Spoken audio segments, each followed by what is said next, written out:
All right there, econ friends, welcome back to our next set of videos. In this series, we're going to be covering our fourth and final market structure, and that is the market structure known as oligopoly. Okay, now if you recall, we had decided that we were going to analyze market structures on a continuum, right? On a spectrum, not black and white between them, but more of a fluid flow based on different market characteristics. We started off with perfect competition, and then we took the exact opposite with monopoly to kind of get the bookmarks, the endpoints of this spectrum. We then covered monopolistic competition. Now we bring it all together with the discussion of our fourth model, oligopoly. Now, we're going to follow the typical procedure as always. We're going to start off with an overview with definition, characteristics, the assumptions, and then we'll jump into the model itself. But there's a big difference here. As we're going to learn shortly, with oligopoly, we do not have just one model. So it's not going to be as simple as with PC or monopoly or monopolistic competition, where we said, okay, there's the model, we drew it out, we analyzed it, and called it a day. Instead, for reasons that'll become clear shortly, when it comes to oligopoly, we're really looking at several different models, all of which can be used at times or not used at times. And this stems from the fact that oligopolies are fundamentally complex structures. And because of that complexity and because of the decision-making that's involved in oligopoly, some models work at some times, other models at other times. So our goal in this series is to first outline what oligopoly is, and then I'm going to share with you some of the different models that we use in economics to analyze it. And then one additional thing that we're going to focus on in this setup is the idea of game theory, which is a relatively new but increasingly really important part of the toolkit of economic analysis, okay? So that's our game plan for our next couple of videos. Let's jump in. And as always, we start with definitions. So what is an oligopoly? Well, we can think of an oligopoly, of course, it's a market structure. It's our fourth one. An oligopoly is a market structure in which a small number of dominant firms that are highly interdependent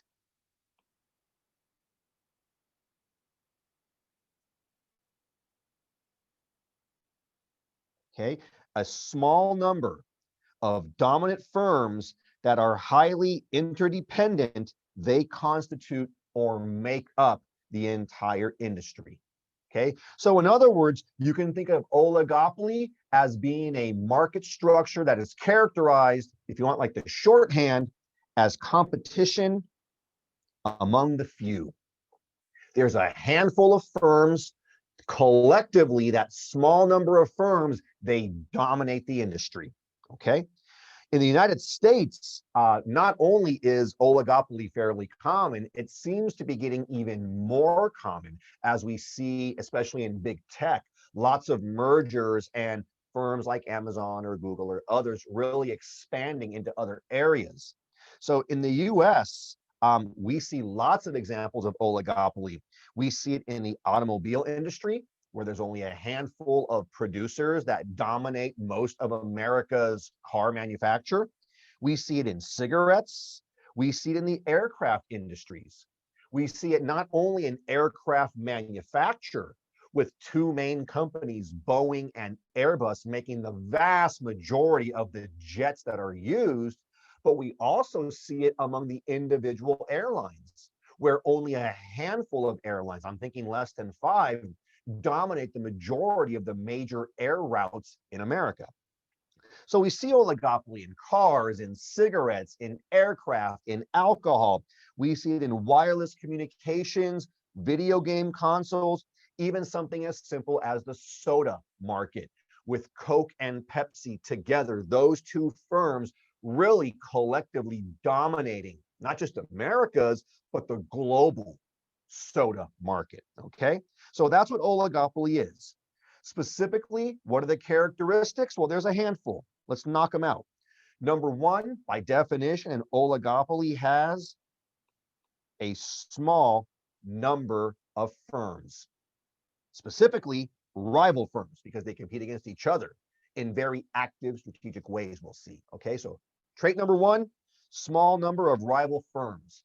The second trait, and one that is really important and brand new, this is the first time we've seen this in market structure discussions, is the trait of interdependence.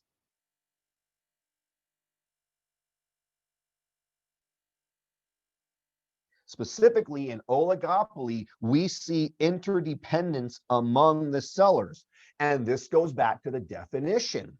Because oligopoly has very few sellers, this implies that each seller is pretty large relative to the overall market.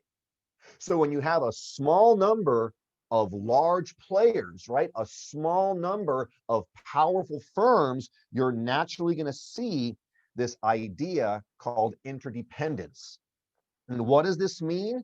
Well, it basically means that oligopoly firms, unlike the firms in PC or MC, and unlike monopolies, in oligopoly, the firms don't operate in a vacuum. There's interdependence. The decision of one firm has an immediate effect on the other firms. And this leads to interdependence and really strategic thinking. Because in oligopoly, you can't just make your decisions in a vacuum. You have to anticipate how other people will react to your decisions in much the same way that if you're in an oligopoly, you have to react to their decisions. And it's that planning and thinking game that characterizes interdependence and strategy, okay? So what we're saying here, my friends, is because the number of firms is small, critically, the supply decisions, the question of how much to make, the supply decisions of any one firm will significantly influence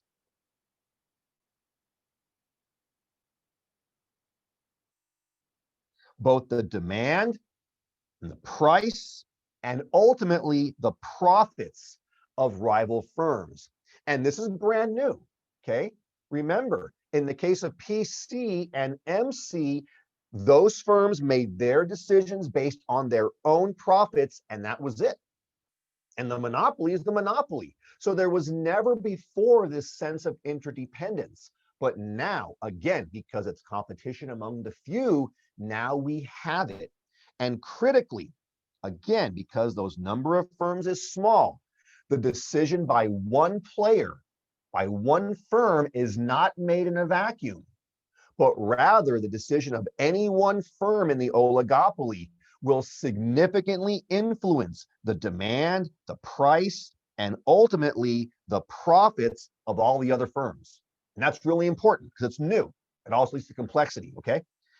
Another thing tied to that is that whenever a firm decides on what price to charge or what output level to produce or what quality of product, that firm has to consider not only the currently available substitutes, but also the potential reactions of rivals. So oligopoly is a much more nuanced, a much more strategic, a much more complex market structure. Now that makes it, from the point of view of teaching it, a little bit trickier, and from your point of view in learning it, probably a lot trickier. But if you can wrap your head around these different models, it will really benefit you, because ultimately that sense of strategic thinking that oligopoly instills in you will be able to help you in a lot of your future life, both personal life, professional life, academic life, because much of life decision is characterized by interdependence and strategy. And we can learn it here, okay? And again, to recap it, we know that oligopoly profit max decisions are very complex. And this is going to have an impact in a few minutes, okay? So trait number one, small number of rival firms. Trait number two, interdependence. Trait number three, we're going to see in oligopoly, as we predict, significant economies of scale, okay? Recall that economy of scale implied that your costs go down as your output grows. And what we believe is that in most oligopoly industries, large scale production is required in order to minimize per unit cost. And again, you'll recall our old formula that profit is equal to price minus ATC times quantity. So obviously in this part right there, one of the goals is to minimize ATC to maximize profits. Okay, when you have economies of scale, you need large scale production to minimize those costs. But that then means that you're going to have a lot of firms that have to minimize costs by producing a lot of output. In the end, they won't all survive. And ultimately, we're going to find, due to economy of scale, that a small number of firms will produce enough to supply the entire market, which reinforces our idea that oligopoly is competition among the few. Okay, so we're going to have substantial economies of scale. A fourth characteristic we're going to see based on that, high barriers to entry. Okay, we know that high barriers to entry serve as kind of a moat or a barrier to keep rival firms from coming in. This is going to ensure that in the oligopoly, the number of firms stays small. What are the sources of economy of scale? Well, we've covered a few. What were the sources of barriers to entry? We've covered a few. We know that high startup costs and the associated economies of scale, that's a big one. We might also see legal barriers to entry, like patent rights. We might see control over critical natural resources, and sometimes we even see government-imposed restraints, where for either good intent or bad intent, the government passes rules and regulations that somehow lead to a restriction of suppliers, okay? Given this, firms in an oligopoly, because they want to maintain their power, we oftentimes see these oligopoly firms lobbying Congress in order to pass rules that will favor the oligopoly's existing firms at the expense of potential new entrants.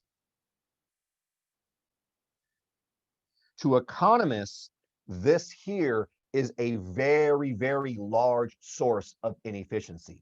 Okay, you know from previous market structures that we want to see more competition, more vibrant markets in an effort to, drop prices, increase quality, increase output, increase efficiency. Instead, in oligopoly, we find high barriers to entry, and in turn, we find the oligopoly firms themselves lobbying Congress, trying to influence the legislative process in order to pass rules that favor them at the expense of the economy as a whole. As you can imagine, that's a really big inefficiency. What's really interesting to note here is that we see this all the time. And chances are you've seen this in the real world, but never quite really understood what it was. This occurs often and frustratingly in all these random licensing requirements. You see in our society today, that there are requirements to get licenses to do lots of things. You have to have a license to be a school teacher. I have to have a license for my tax consulting business. You have to have a license to give haircuts, a license to give manicures. In some counties and some jurisdictions in our country, you actually have to have a license to be a dog walker. Oftentimes you've seen these licenses and just thought, well, that's just government being screwy and being wonky and being, interventionist. And you're right. But if you dig a little bit deeper and you ask, how did these stupid rules get passed in the first place? How did these dumb licensing requirements get enacted in the first place? You often find that the oligopolies themselves lobbied legislatures to pass those rules. You oftentimes see that they're passed in the name of safety. You know, a barber has to have a license because apparently they're going to, cut me to death by cutting my hair. Or, if you go get a manicure and they're not licensed, you might get an infection. Or that's nonsense. Don't buy that for a minute. Anytime you hear about these things, and under the term of safety, more than likely, more often than not, it's not about safety. It's about the existing power structure, the existing oligopoly, trying to build up moats, trying to build up barriers, trying to block out entrance. You see it all the time. It's a great source of inefficiency. It's really not a good thing. And now, hopefully, you can be a more informed citizen by seeing these things in the real world. Okay. But anyway, that's another trait, high barriers to entry. As we would predict, we'll conclude this one by noting that high barriers to entry imply that oligopolies can earn long-run economic profits, which they can and they do. Notice that those profits, though, again, because they're at the expense of entry, those profits help the oligopoly at the expense of the Commonwealth. And that's a major source of economic inefficiency, okay? So that was number 4, high barriers to entry. A 5th characteristic, the products in an oligopoly can be identical or they can be differentiated. It really doesn't matter. Things like oil, highly identical, perfectly identical. Things like breakfast cereal, slightly differentiated, okay? The key, though, is that when you look at the type of product, you focus on how the firms are going to act. When firms produce identical products, there's going to be a lot less opportunity for non-price competition. I mean, oil is oil. However, when the rival firms in the oligopoly can differentiate their products, as we discussed earlier, you're more likely now to see them use style or quality or advertising or lots of other techniques in an effort to convince buyers to favor their products, which they want to, make seem better than some inferior substitute, okay? So that's the idea of identical or differentiated products. Let's sum all this up. Because of all these different characteristics, ultimately, in practice, oligopolies are very complex, okay? They're very complex to analyze, and from your lens, they may be a little complex to learn about as you study them. That's okay. Stick with it. Break the models down individually. You can get it, okay? And here's the beauty. Once you understand oligopoly and you can start thinking through that lens, it will really, more than any other model we've covered, have a more personal benefit for you as well. But that's an aside. Again, because of the characteristics that we outlined, in practice, oligopolies are very complex. More to the point, in the real world of oligopoly, no firm really knows what its demand and MR curves look like with any certainty, because they're always moving and changing based on the actions of rivals. Okay, firms are always going to face imprecision in their assumptions. We've never had this before with PC, with Monopoly, with MC. We assume that the firm knew what was going on, and it had its demand curve and its MR curve, and it made its decisions, and that was it.